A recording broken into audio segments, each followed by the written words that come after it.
Well, I've been asked this question an awful lot about putting animal ashes. So, unfortunately, if one of your pets has died and you've had them cremated, into resin. Now, I made a video on this a long time ago, but unfortunately, one of my lovely members lost her little doggy, and she asked me if I could make her a few key rings using the ashes of her dog. So she sent me a little bit of the ashes here. So I'm going to show you a couple of ways of doing it. Now, she particularly doesn't want the ashes to be seen, and in my other video I showed how you can have it so you can view the ashes. I asked her for her permission to release this video, and she said absolutely, has no problem with that at all. So her little dog's name was Winnie, and it was a rescue dog. So I've got this Winnie the Pooh mould here, and I'm going to make that. But I'm also going to do some paws as well for her and show you how to do that. So Winnie the Pooh is red and a yellow colour. So what I'm going to do is, for the little red jumper, I can't put a bit of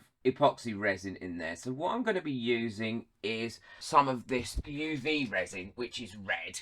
And I'm going to put this into this mould first and cure that up so that I've got a little red jumper here on him. I don't need much, just a little bit to give it that redness. Putting that all over that bit of the mould. Do that in 2 layers. And the reason I'm going to do it in 2 layers is so I've got more of a solid red finish. I'll show you what I mean in a second. So what I'm going to do is just cure that up for 60 seconds, not for the full 3 minutes to start with. Now that's cured up as much as I want it to cure up, what I'm going to do is take a little bit of this red UV resin here, like that. Not much, I don't need much. And then a tiny bit of red mica powder as well. Rub that into it. And then pop that all the way onto there again. And that will really darken off that jumper and give it a really nice look. And then cure that up. So now we've got that done, what I can do is put the little details in. And all I'm going to be using here is a little bit of the black UV resin by J Diction. And as you know, I love these UV resins. They are amazing. So I'm going to put him a little black nose in there by popping that on the end of one of these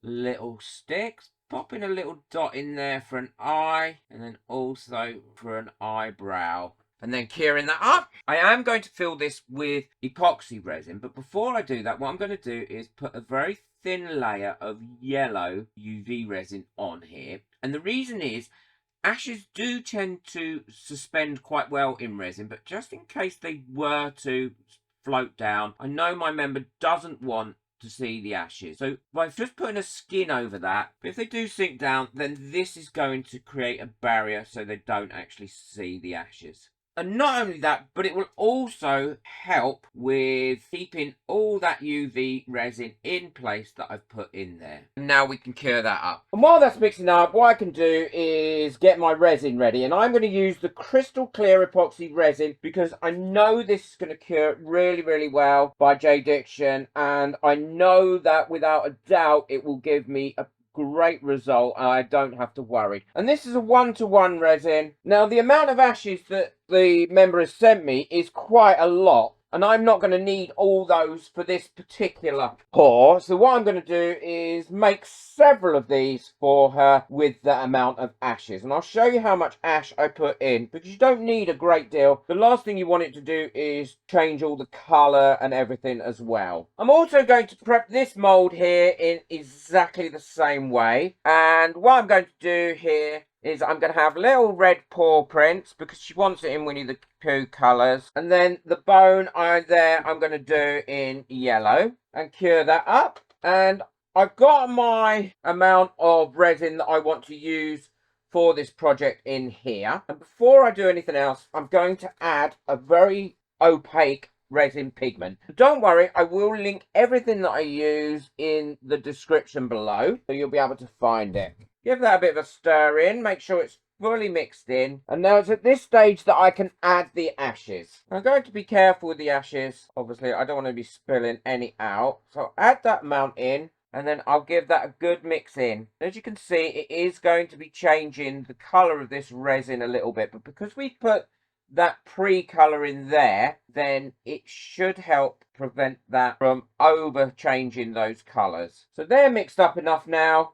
And all I need to do is pour those into there like that. And make sure I get that in everywhere. And I'm not going to fill that right to the top as yet with that. And you'll see why in a second. And now with the yellow again, I'm going to put a bit around here for the same reason. Now, if people want to see the ashes, then you don't need to do this section. You don't need to do this part of it. You can just pour it as it is, like it is now. Okay, and we'll cure that up. While that's curing, we just can go over this and pop this with a long neck lighter, any bubbles that have come up, and we can leave that to cure. Now we've got that there, we can pour this in here.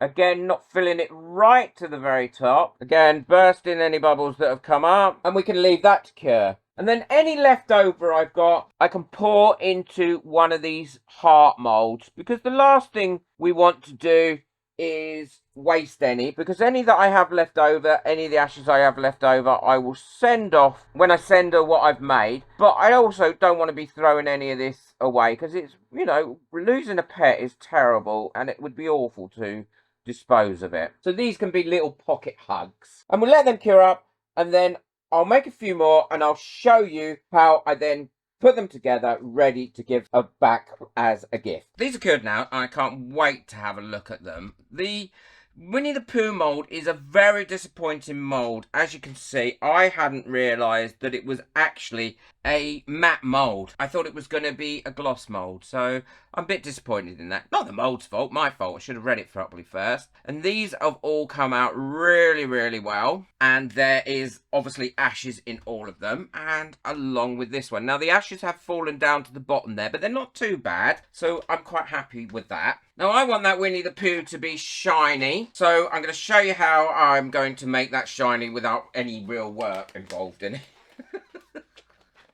Because who wants to do work? Can't get my gloves on today because my hands are so blimmin' hot.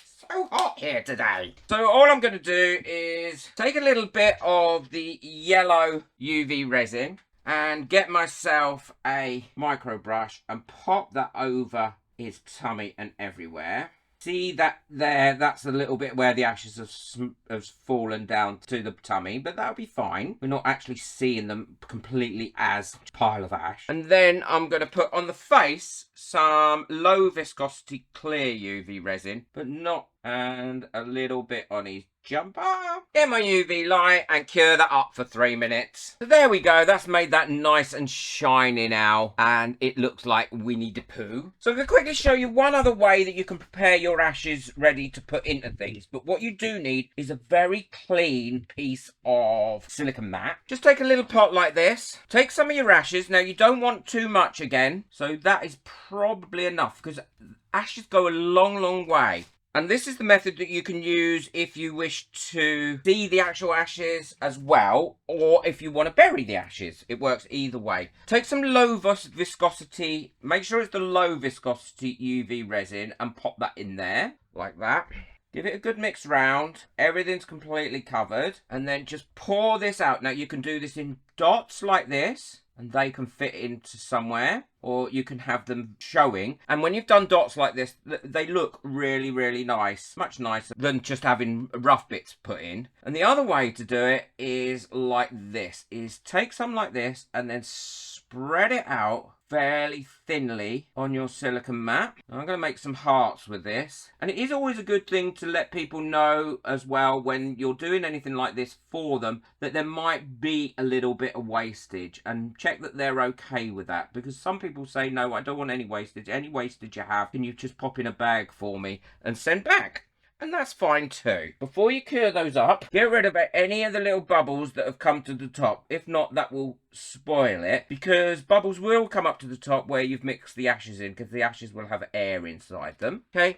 And now cure them up for 3 minutes that side. So they've finished curing that side. Now all I'm going to do is take something here and prise that off there and turn them over. And then I'm going to cure them up from the other side for 3 minutes as well. Because don't forget, you've put quite a dark powder in these, so it's going to prevent that getting through, that UV light getting through. So doing this quite thin, you'll be fine. So they're nice and dry now and very fully cured. So what you can do is you can just pop these dots into bits. Or if you want to, like I'm going to for the next lot, I'm going to cut some bits up like this and pop them, allow them to float into the hearts that I'm going to make as pocket hugs. But the dots are great because it cuts really easily. So I'm going to make some hearts and I'm going to show you how I finish everything off and then how I package it up ready to go back to the customer or the person that's asked you to do this. Well, these are all the pieces that I've made for my member. And what I'm going to do now is turn some of them into key rings, some of them into pocket hugs, and some I'm just going to leave as little charms that you can have in your bag. Or now this one I'm going to turn into a key ring, and all I'm using here is one of these little hand drills. They are amazing. I could use my Dremel for this, but I don't want to get it out. When you unscrew the top, it has different end pieces in here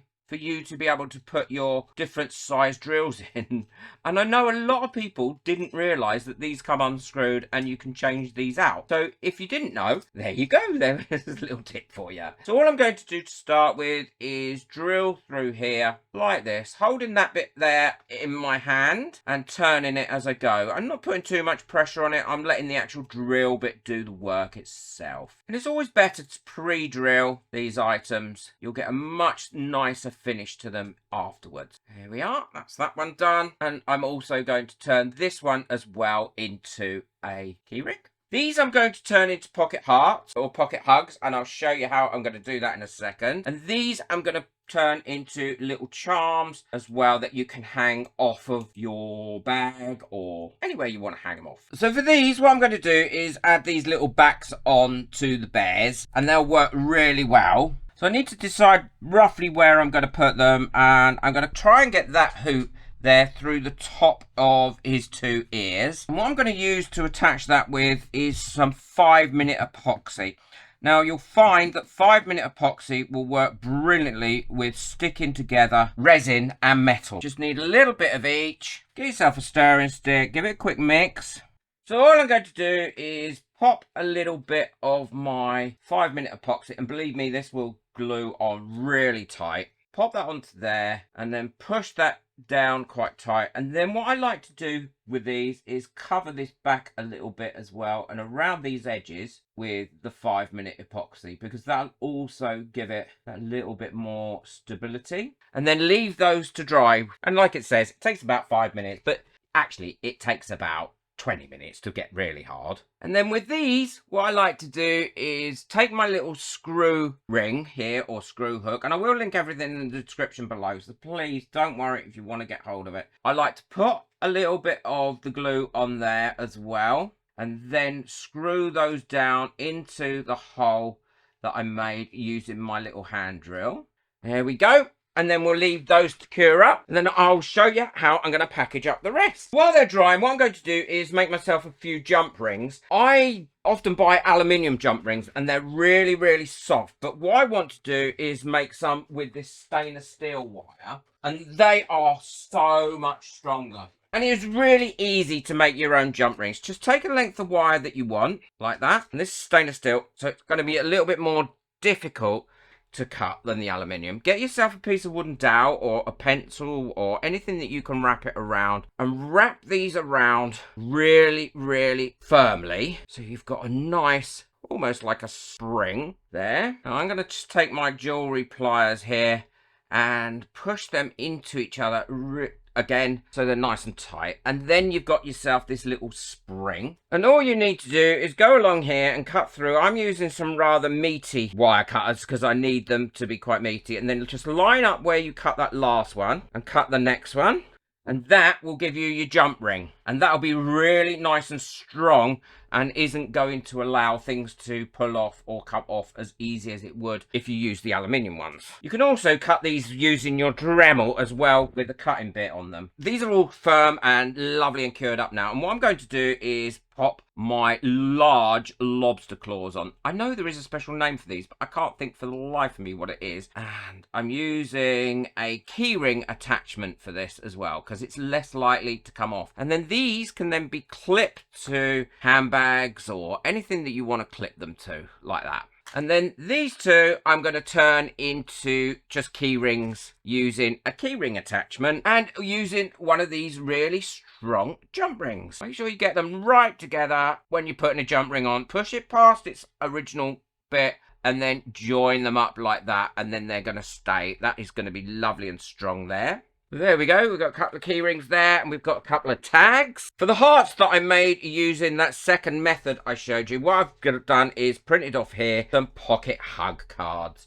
And then I can attach these using just some glue dot onto here, and people then can give them out, or they can keep them and use them and have them in their bags or somewhere special for them. Glue dots are really easy to use. You literally just push your glue dot onto there, whatever it is that you're trying not to touch it as well, because it will remove the sticky from it. Take that off there, line your heart up where you want to put it, push down, and then push from the back onto your heart. I like to do round ones. I also do different shapes as well. So sometimes I'll do hearts or sometimes I'll do squares, but I do quite like the round ones. I think these hearts came out lovely. So these are all finished now. I'm really pleased with how they've come out. I love them, and I hope the person that I'm going to send them to loves them and is happy with them as well. It's always a very personal thing doing something like this. How I'll send them back is in these little mesh bags. So the charms I'll put all in one bag, and then the little pocket hugs, they will go in a separate bag.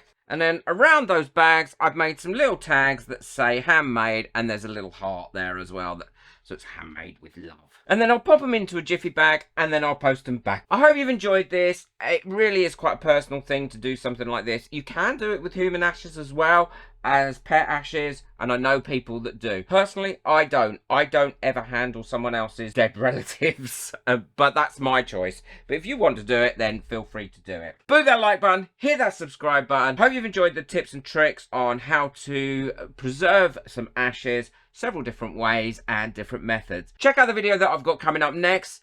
Take care, enjoy your resin, bye.